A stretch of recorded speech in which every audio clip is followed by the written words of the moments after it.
Ladies and gentlemen, welcome back to 10 Minutes with Kuhle, the only show where we, dissect the truth, where we have got common sense, and, common sense hasn't been declared unconstitutional yet here at 10 Minutes with Kuhle. And today we're diving into something so insane, so unthinkable that even the EFF's red overalls started blushing from embarrassment. Now, I know many of you would disagree with me if I could say EFF's red overalls started blushing from embarrassment, but nonetheless, ladies and gentlemen, the economic freedom fighters, led by Julius Malema's Marxist, cosplay squad, are in hot water again. This time, not for dancing on tables or screaming land like broken records, but for allegedly plotting the literal extermination of white South Africans. Now, this could obviously link to genocide, and in Julius Malema's case, he would call that real casual stuff, So, let me just play a little short video for you before we go into the rest of today's video. Let me just get the video for you guys right here. I don't know what's going to happen in the future. I'm saying to you, we have not called for the killing of white people, at least for now. I can't guarantee the future. Yeah, but I mean, you'd understand somebody watching that, especially as it gets shared on Twitter, they freak out. It sounds like a genocidal thing. Cry babies. Cry babies. I'm not. So that, ladies and gentlemen, is Julius Malema speaking about basically insinuating towards the killing of white South Africans, right?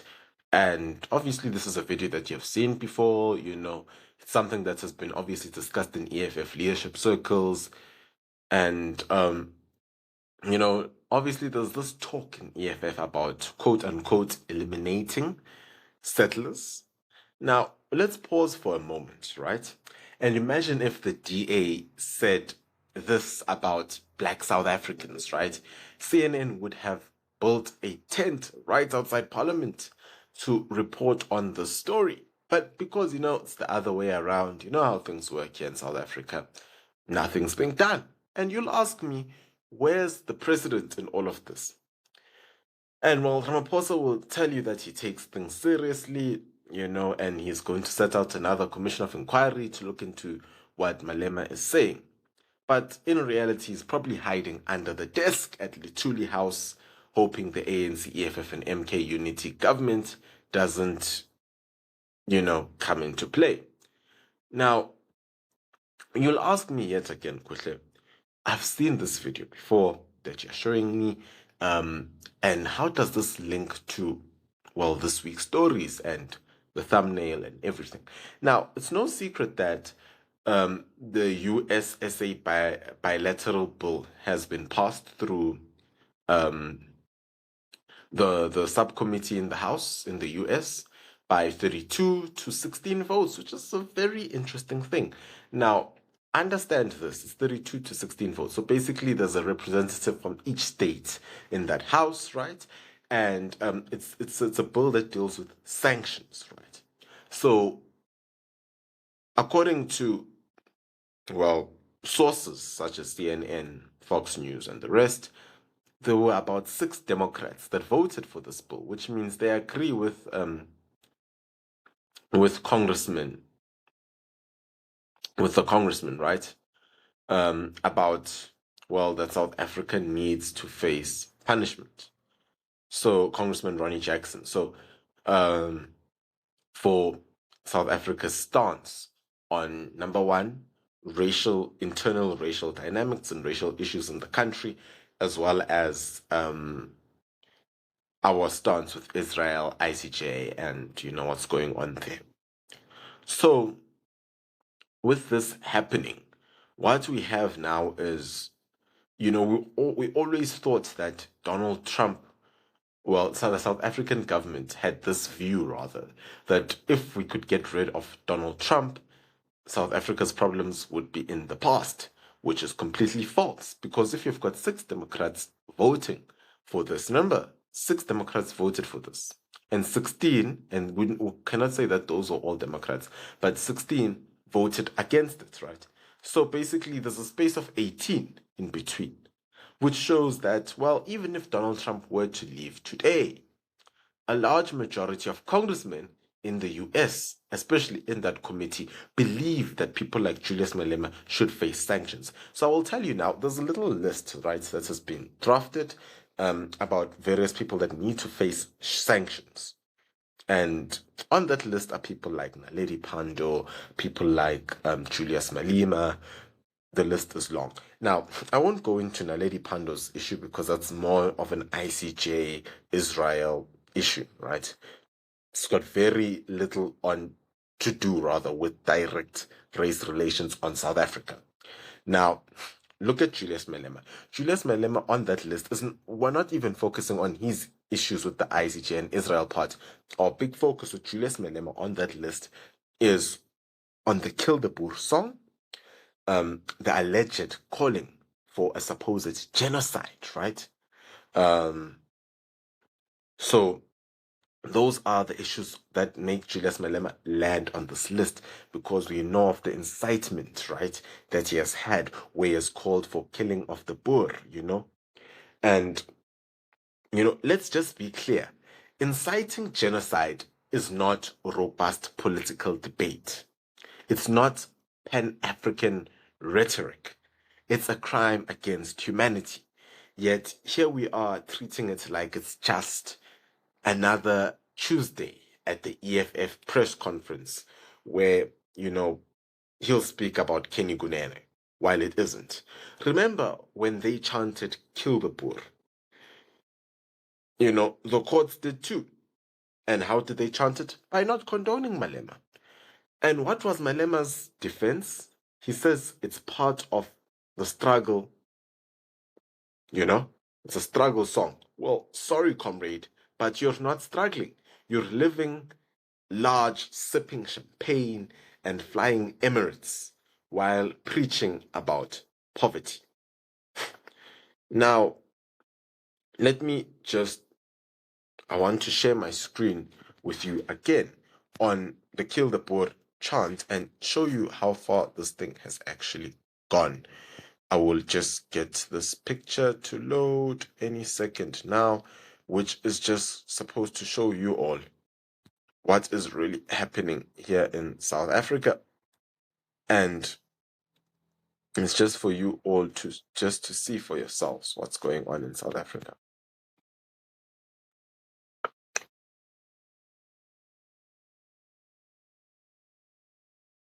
Cool.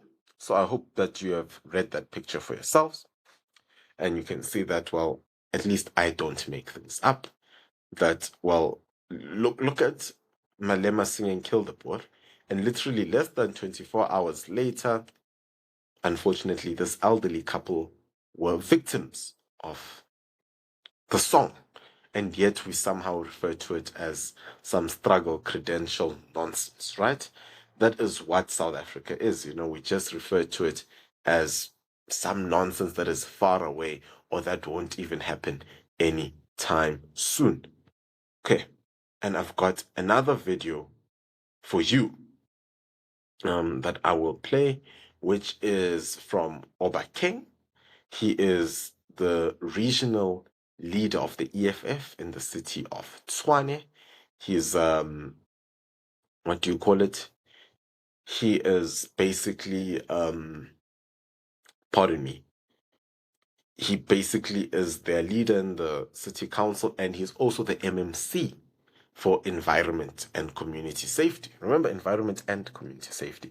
So supposed to be looking after the community, but, well, obviously, that doesn't apply to Obakeng. It definitely doesn't apply to him. So here, watch the video of what Obakeng says. I will be happy to mure bure. That will be nice. An Afrikaner blood. I want the blood of an Afrikaner. Bring the blood of an Afrikaner. I want it. Die bittereinders gaan nie hiervoor staan nie. Kom ons slaan terug met 'n hofsaak. Ondersteun die bittereinders deur jou naam te SMS na 44609. Versprei die video om 'n verskil te maak. Now, ladies and gentlemen, you just saw that video of Oba King, saying all that racist garbage. You saw it saying that he would wish for a blood of a Boer. That's what he said, Don't make these things up. You've got to imagine, if this is the thought process of a regional leader, right? And mind you, this video has not been publicized on the news. You won't catch it on the news. You won't even find it on YouTube. It's very difficult to find this video. But thank God I was able to find it for you. And there we go. You ask yourself, what are the rest of these racist members thinking of? These racist thugs, communist crap called the EFF. What are they thinking of? What's going through their heads? Now, those are some of the videos that just need to remind you every day that the EFF is out to get you. And, yet again, like I said, don't think this is going unnoticed, Western diplomats are concerned. Investors are being spooked. And obviously, Twitter is on fire. But what do the EFF and their ANC buddies care about? They don't care about economic collapse. When you've got, political power and Chinese bank loans, you are good. You don't give a damn about black or white people. For them, racism boosts them. Racism makes the EFF relevant. And it's high time we are honest about this. Let's play a quick game, if you don't mind. If a white politician, said something similar to what Oba King said, that I want the blood of a Zulu or blood of a Xhosa, boom, the career's over, sanctions are coming in for that individual, media crucifixion. But Julius, nada.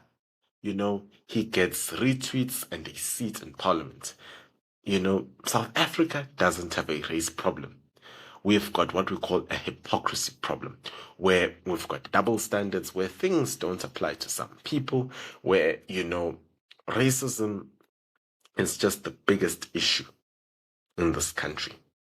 And it's unfortunate that we have allowed it to become such a big problem. Now, let me play another video for you, just in case you are very quick to sympathize with the EFF. Perhaps because I know some people are very quick to sympathize and say, no, Kuhle, Oba King was not being serious when he said that he wanted the blood of a Boer. Now, let me play this video for you, and then you will tell me what you think. Just to remind you. Verkeer wil ek weet wat maak ons as jare se swete vergeet te gaan. I've got to tell you.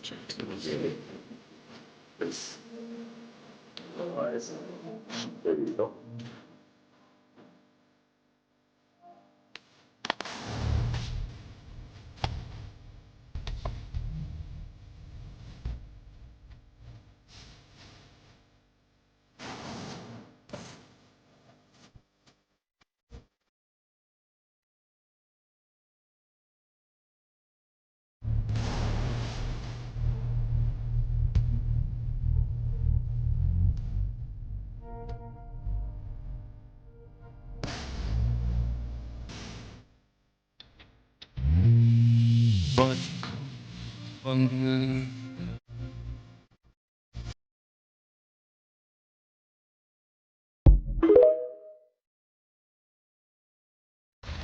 And I want to say to Malema today, who is the big instigator of farm murders, I want to challenge him today. I will give him a rifle, I will load it, and I will stand still so that he can finish what they began. But I want to see if he's a man, because he can shout out to the youngsters and tell them to go and murder the farmers on their farms. But I want to give him a weapon so that he can come and shoot me where everybody can see that, so that he can show whether he's a man or whether he's a mouse. I don't even call him Mr. Malema, because Mr. still refers to a man. So I want to challenge him today, and I'm very, very serious about that. I don't mind dying. He can come and finish what they didn't finish, and let's see whether... Look at that, ladies and gentlemen. I just hope that you remember some of this. I hope that you just are not quick to forgive, because I know many people are very quick to forgive. People are like, no, Kuhle, no, you're exaggerating. No, the EFF won't literally do this. The EFF won't do 1, 2, 3. Ha, ha, ha, ha, ha, ha. That's people for you. And I just wanted to remind you, farm murder, few moments after the Kill the Boer song.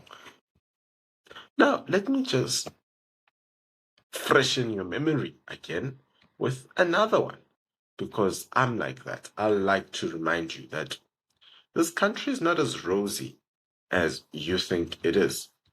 Now, this video that I'm going to share with you has got to do with the number of farm murders that we have had in South Africa that are not being spoken about, right? And then you will just tell me what you think. Just excuse me, just need to share. There we go.